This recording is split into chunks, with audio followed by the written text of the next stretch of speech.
నమస్తే. Welcome to Suman TV. ప్రస్తుతం మనతో పాటు ఉన్నారు ప్రముఖ పొలిటికల్ అనలిస్ట్ చందు శ్రీనివాస్ గారు. నమస్తే శ్రీనివాస్ గారు. నమస్కారం అండి. గజం కేవలం 23,000 రూపాయలతో 165 గజాల భూమి కేవలం 38 లక్షలు మాత్రమే. శ్రీనివాస్ గారు, ఒక్కొక్క టైంలో ప్రతి ఒక్కరికి ఒక మంచి రోజులు వస్తూ ఉంటాయి. ప్రతిదీ ఏది చేసినా సరే ఒక పాజిటివ్ వైబ్స్‌తో వెళ్ళిపోతూ ఉంటుంది అనేది మనం జనరల్‌గా వింటూ ఉన్నాం. గత కొద్ది రోజుల నుంచి జనసేన పార్టీకి సంబంధించి మనం చూసినట్లయితే ఎమ్మెల్యేలు కావచ్చు, ఎంపీలు కావచ్చు వరుస పెట్టి ఆ పార్టీ వైపు చూస్తున్నారు, అడుగులు వేస్తూ ఉన్నారు. నిన్నటికి నిన్న మనం చూడొచ్చు పృథ్వీ గారు, senior artist 30 years industry Prithvi గారు, అలానే జానీ మాస్టర్ గారు కూడా జనసేనలో చేరుతున్నారు. ఫస్ట్ ఆఫ్ ఆల్ ఏం చెప్తారు ఈ చేరికల గురించి? అంటే సామెత ప్రకారం నడిచొచ్చే కాలానికి నాకు కూడా అదే అదే గుర్తొచ్చింది. కలిసొచ్చే కాలానికి నడిచొచ్చే నడిచొచ్చే కొడుకు. కొడుకు పుడతాడు. అది నిజంగా ఒక మంచి పరిణామంగా భావించాలి. అంటే పార్టీ ఏదైనా కానివ్వండి, ఒక పార్టీ ప్రజల కోసం వచ్చినప్పుడు, ప్రజల కోసం నిత్యం వాళ్ళ సమస్యల కోసం పోరాడుతున్నప్పుడు వాళ్ళ పోటీ చేసే అధికారం ఉంటుంది. ఆ పార్టీని కష్టపడి ఇన్నాళ్ళు ఆయన కొన్ని కోట్లు ఖర్చు పెట్టి ఆ పార్టీని కాపాడాడు. సొంత డబ్బుతో కౌలు రైతులు కావచ్చు, ఎక్కడ సమస్యలు ఉంటే నేనున్నానని భరోసా ప్రజలకు ఇవ్వగలిగాడు. ఇవ్వగలిగినప్పుడు ఇది this is the right time. ఇది ఆయనకి ఈ చాలా క్రూషియల్ టైం 2024 అనేది. 2014లో అనుభవం ఉన్న వ్యక్తి ఈ రాష్ట్రానికి ముఖ్యమంత్రి కావాలని చంద్రబాబు నాయుడు గారు మద్దతు ఇచ్చాడు. అంటే అన్కండిషనల్గా ఎటువంటి పదవీకాంక్ష లేకుండా. రైట్. ఆ రోజుల సమయం వేరు. ఆ రోజు అనుభవంతో పవన్ కళ్యాణ్ గారు సపోర్ట్ చేయబట్టి చంద్రబాబు నాయుడు గారు సీఎం అయ్యాడు. మరి 2019లో అలా ఉందా అంటే విడిగా పోటీ చేశారు. వీళ్ళ మధ్య విభేదాలు వచ్చాయి. విడిగా పోటీ చేయడం వల్ల జగన్మోహన్ రెడ్డి గారు అధికారంలో వచ్చారు. 151 సీట్లు, 22 మంది ఎంపీలు ఇచ్చారు. 22 మంది ఎంపీలు 151 సీట్లు ఇచ్చినప్పుడు ఎవరినైనా సరే నేను ప్రధానమంత్రి ఢిల్లీలో ఎవరు వచ్చినా వాళ్ళ మెడలు వంచి నేను స్పెషల్ స్టేటస్ తీసుకొస్తానని చెప్పి గౌరవనీయ ముఖ్యమంత్రి జగన్మోహన్ రెడ్డి గారు అన్నారు. మరి మెడలు వంచారా? 4 సంవత్సరాలు 7 నెలలు, ఇంకో 2 నెలలు ఎలక్షన్ వచ్చేస్తుంది అంటే లేదు. Special status తీసుకురాలేపారు. పోలవరం పూర్తి చేయలేపారు. జాబ్ క్యాలెండర్ లేదు. తీర ప్రాంతం అంతుండి కూడా ఇండస్ట్రీస్ తీసుకురాలేపారు. ఇవన్నీ పరిణామాల రీత్యా అధికార పార్టీకి ప్రతిపక్షాల నుంచి తీవ్రమైన వ్యతిరేకత, క్వశ్చన్స్ అడగటం కానీ, వాళ్ళని సంధించడం, దానికి సమాధానాలు చెప్పలేకుండా ఒక అధికార రకంగా పార్టీ ఒక ఒత్తిడిని అనుభవిస్తున్నారని అనుకోవచ్చు కదా. డెఫినెట్గా ఆ ఒత్తిడిలో భాగంగానే సంతోషంగా దిగిపోతానని చెప్పి నేను అన్న మాట ఆయన ఒక ఇంటర్వ్యూలో మనకు తెలుస్తుంది. ఓకే. అంటే ఒక ఓటమిని ఒప్పుకోకుండానే ఒప్పుకున్నాడా, లేకపోతే అనుకోకుండా అంటే ఒప్పుకున్నాడా? మీరు అన్నట్టుగా నిజంగానే ఒక ఒత్తిడికి గురై అన్న మాట, లేకపోతే రిలాక్స్డ్ గానే ఉండి చాలా ఒక 56 నెలలు పరిపాలించాం కాబట్టి చూద్దాంలే అన్నట్టున్నారు అనుకోవాలా? 56 నెలలు నేను సుభిక్షితంగా ప్రజలకి పరిపాలించాను, నా మీద కాన్ఫిడెంట్ ప్రజలకు ఉంది అని చెప్పేసి ఆయన అనుకోవచ్చు. ఈ క్షణాన్ని దిగిపోయినా దిగిపోమన్నా దిగిపోతానని చెప్పి అనొచ్చు. కానీ అక్కడ ఆయన అంత గెలిచే అవకాశాలు డెఫినెట్గా అధికారంలో వస్తారన్న భావన ఆయనకు కూడా లేదు. ఎందుకంటే అంత వ్యతిరేకత ఉండబట్టే కదా మీరు అన్నట్టు ఎమ్మెల్యేలు, మంత్రులు, సినిమా యాక్టర్లు అందరూ వెళ్ళిపోతున్నారు. ఏ పార్టీలో చేరకుండా జనసేన వైపు ఎందుకు చూస్తున్నారు? Simple example madam, C Ramachandraiah senior నాయకుడు, రాజ్యసభ సభ్యుడు. ఒకప్పుడు టీడీపీలో ఉమ్మారెడ్డి వెంకటేశ్వర్లు వీళ్ళిద్దరే చాలా రైట్ హ్యాండ్ లెఫ్ట్ హ్యాండ్ ఉన్నారు. అటువంటి వ్యక్తి ఇతను నమ్మి ఎమ్మెల్సీగా ఉండి వైసీపీ పార్టీలో ఉన్నాడు సి రామచంద్ర గారు. ఎందుకు రిజైన్ చేసి వెళ్ళిపోయాడు? అదేవిధంగా విజయసాయిరెడ్డి సొంత బామర్దులు ఎందుకు వెళ్ళిపోతున్నారు? ఇకపోతే దాడి వీరభద్రరావు లాంటి సీనియర్ మంత్రి, ఆయన చాలా కీలకమైన వ్యక్తి ఉత్తరాంధ్రలో, అటువంటి వ్యక్తి కూడా రిజైన్ చేసి ఎందుకు వెళ్ళిపోతున్నాడు? వీళ్ళందరూ కాదనుకుంటే అంబటి తిరుపతి రాయుడు నవతరం క్రికెటరు, ఆయన ప్రపంచవ్యాప్తంగా తెలుగు వాళ్ళ అభిమానం పొందిన వ్యక్తి. అటువంటి అంబటి తిరుపతి రాయుడు 6 రోజులు కూడా పార్టీలో ఉండకుండా వెళ్ళిపోయాడంటే ఏదో అక్కడ మిస్కమ్యూనికేషన్ కావచ్చు, ఆయన విధానాలు నచ్చకపోవడం కావచ్చు, ఆ సిద్ధాంతాలతో ప్రజలతో వెళ్తే ప్రజలు తీసుకోరనే భావన కలగచ్చు. మరి అంబటి తిరుపతి రాయుడు మళ్ళీ వెళ్ళి 3 గంటలు పవన్ కళ్యాణ్తో మీటింగ్ ఎందుకు వెళ్ళాడు? ఇవన్నీ ఒక ఎత్తు అయితే, బాలశౌరి లాంటి సీనియర్లు ఎప్పుడైతే వెళ్ళారో ప్రజల్లో వైసీపీ క్యాడర్లో ఒక రకమైన అయోమయ సిచ్యువేషన్. ఆ వైఎస్ రాజశేఖర రెడ్డికి రైట్ హ్యాండ్ ఉన్నాడండి ఆయన. అంటే జోగయ్య గారు ఎప్పుడైతే మద్దతు తెలిపారో పవన్ కళ్యాణ్ గారికి ఇంకొంత డెఫినెట్గా ఇప్పుడు సందిగ్ధత ఏర్పడిపోయింది. ఒక రకంగా మంత్రులంతా కాపులంతా మాతోనే ఉన్నారని జగన్మోహన్ రెడ్డి గారు అనుకోవచ్చు. కానీ కాపులకు ఏం చేశాడనేది వాళ్ళు కూడా ప్రశ్నిస్తారు. వాళ్ళకి రిజర్వేషన్ అంశాన్ని పరిగణలోకి తీసుకెళ్ళా. ఎకనమీ వేకర్ సెక్షన్ కింద 10%లో జనాభా ప్రాతిపదిక ప్రకారం 25% ఉన్నారు కాపులు. వాళ్ళకి 5% రిజర్వేషన్ ఇవ్వచ్చు, అవి కూడా ఇవ్వాలి. మరి కాపులు ఎలా ఓట్లు వేస్తారు? వాళ్ళంతా వన్ సైడ్ పవన్ కళ్యాణ్ వైపే. ముద్రగడ రేపు మాపో ముద్రగడ ఇంటికి పవన్ కళ్యాణ్ వెళ్ళబోతున్నాడు. మొన్నటిదాకా వైసీపీకి ఫేవర్గా ఉన్న ఆయన కూడా తెలుసుకున్నాడు క్షేత్రస్థాయిలో ఏంటి, ప్రజలు ఏం కోరుకున్నారు. ఒకవైపు హరిరామజోగి గారు, ఇటువంటి పెద్దలందరూ కూడా 25% మేడం. ఆంధ్రప్రదేశ్లో 3% ఉన్న కమ్మవారు రాజ్యాధికారం 14 సంవత్సరాలు సీఎం అయ్యారు. 8% ఉన్న రెడ్లు సీఎం అవుతున్నారు. మిగతా 25% ఉంటే కాపులు సీఎం అవ్వాలన్న ఆలోచన ఉండదా? అదేవిధంగా సప్రెస్డ్ గ్రూప్స్, ఎస్సీ, ఎస్టీ, బీసీలు 89% రాజ్యాధికారంగా దూరంగా ఉంటున్న వర్గాలకి ఒక వ్యక్తి కావాలి, మా తరపున ప్రశ్నించే వ్యక్తి కావాలని కోరుకోవటం తప్పలేదు కదా. ఇప్పుడు ఎన్నాళ్ళు చూస్తారు మేడం? రెండు కుటుంబాలు 4 పార్టీలు మేడం. 2 కుటుంబాలు ఎవరి?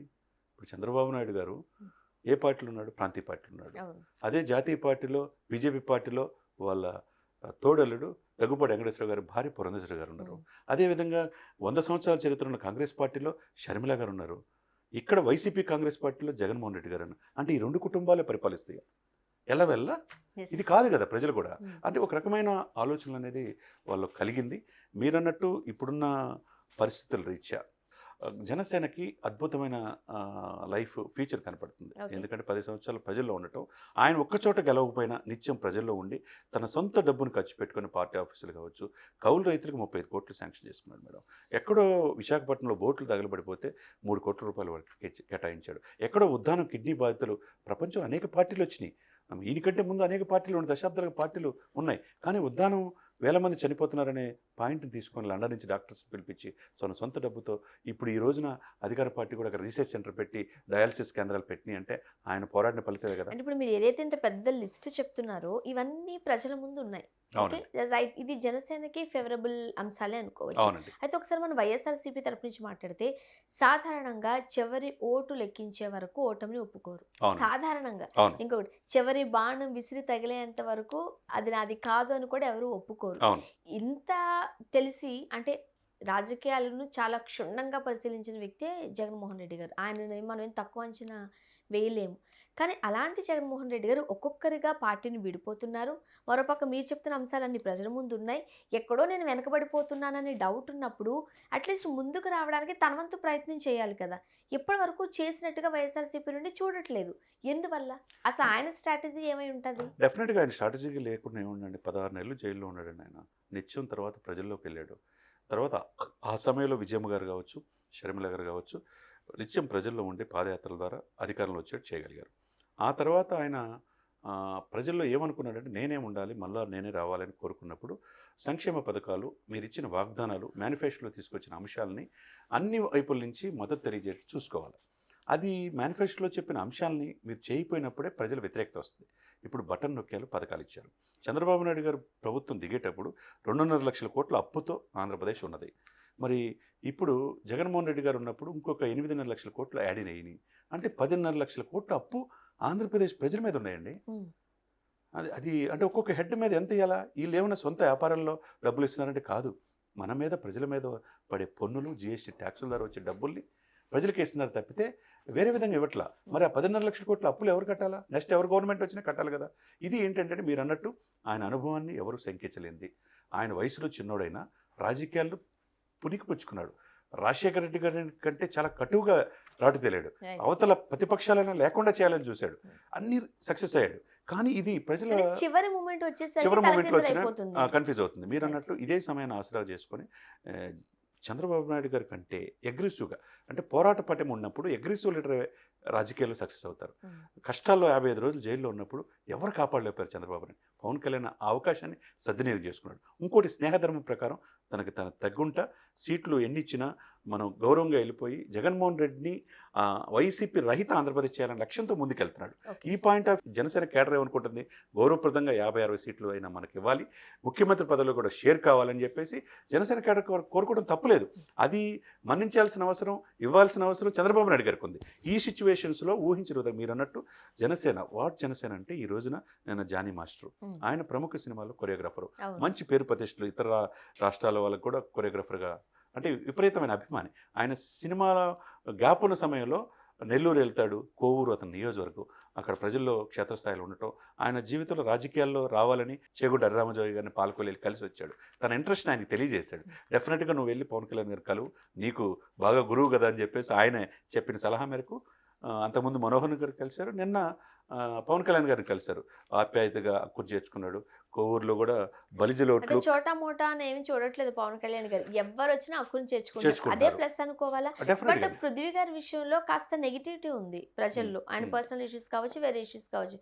మరి ఇప్పుడు దాదేమన్నా ప్లస్ మైనస్ లాంటిది ఏమన్నా ఇక్కడ ఏంటంటే ఇప్పుడు అట్లా అనుకుంటే పృథ్వీ ఒక్కడు 30 years ఇండస్ట్రీ మీద నెగిటివ్ అనుకుంటే అంబటి రాంబాబు మీద ఎన్ని ఆడియో ఉన్నాయి చెప్పండి.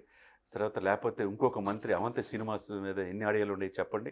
బహిరంగ ఈ దేశం మొత్తం పార్లమెంట్లో చర్చించుకున్న గోరంట్ల మాధవ్ ఎంపీ అనే వ్యక్తి మీద ఎన్ని ఆరోపణలు ఉన్నాయి చెప్పండి. వీళ్ళందరినీ వైఎస్ రాజశేఖర రెడ్డి కుమారుడు జగన్మోహన్ రెడ్డి గారు కాపాడలేదా? ఇన్ని ఆరోపణలు వస్తే మరి వీళ్ళందరికీ లేనిది ఒక పృథ్వీ విషయంలోనే ఆయన్ని ఎందుకు ఇచ్చేశారు? ప్రీ ప్లాన్డ్గా ఆయన పొమ్మనకుండా పొగబెట్టి ఆయన మీద ఒక మహిళ చేత ఆరోపణలు చేసి ఆయన పంపించేశారు. ఆయనకి అది ఆ కక్షతోనే ఆయన గత 3 సంవత్సరాల నుంచి పవన్ కళ్యాణ్ విధానాలతో పవన్ కళ్యాణ్ పార్టీలో చేరకపోయినా విధానాల పట్ల వెళ్ళి ప్రజల్లో నేను పదవి అవసరం లేదు నాకు, నన్ను అన్యాయం చేశారు వైసీపీ ప్రభుత్వం, కాబట్టి డెఫినెట్గా నేను జనసేన వైపు నిలబడతానన్నాడు. ఆ పాయింట్ ప్రకారం నిన్నే వాళ్ళ ఫ్యామిలీతో వెళ్ళి రైట్ చూసాం మనం. జెండా కప్పించుకున్నాడు. ఆయన కూడా బయటకు వచ్చిన తర్వాత నేను రాంబాబు వేషంతోనే నేను వెళ్తాను, ప్రజల్లోకి వెళ్ళి ఈ ప్రభుత్వ వ్యతిరేకత తెలియజేస్తానన్నాడు. ఆ సినిమాలో చూపించారు కదా మనకి. Right right. ఆ విధంగా ఫ్యామిలీతో వెళ్ళి ఆయన జాయిన్ అయ్యాడు. నిన్న ఎందుకు వెళ్తున్నా, నాకు పార్టీ టికెట్ ఇచ్చినా ఈ పైన ఏ పదవులు అవసరం లేదు, పవన్ కళ్యాణ్తో నా జీవితాంతం నడుస్తా అంటున్నాడు. అదేవిధంగా జానీ మాస్టర్ గారు కూడా నేను కలవన్నారు. ఇటు రాజకీయాల నుంచి అట్లానే ఒక సినీ సెలబ్రిటీ స్టేటస్ ఉంటుంది చూడండి, అంటే అది కూడా ఒక వర్గము. సో వాళ్ళు కూడా యాడ్ ఆన్ అయ్యేసరికి మరింత బలం వస్తుందని అనుకోవచ్చు జనసేనకు. డెఫినెట్గా వస్తుందండి. ఈ Right. ఈ యొక్క బలం అనేది టీడీపీ కూడా కలిసి వచ్చే అవకాశం ఉంది. కాబట్టి పొత్తు ధర్మం ప్రకారం వీళ్ళిద్దరూ కూడా ఎలక్షన్లో యాజ్ ఎర్లీ యాజ్ పాసిబుల్ ఆయన 4 లిస్టులు రిలీజ్ చేశారు. ఇప్పుడు బీజేపీతో ఒక పొత్తు లిస్ట్ అన్న వస్తే డెఫినెట్గా, బాగుంటుంది. అంటే ఒకే లిస్టులో మొత్తం ఒకేసారి ప్రకటిస్తారో మనం కూడా చూడాలి.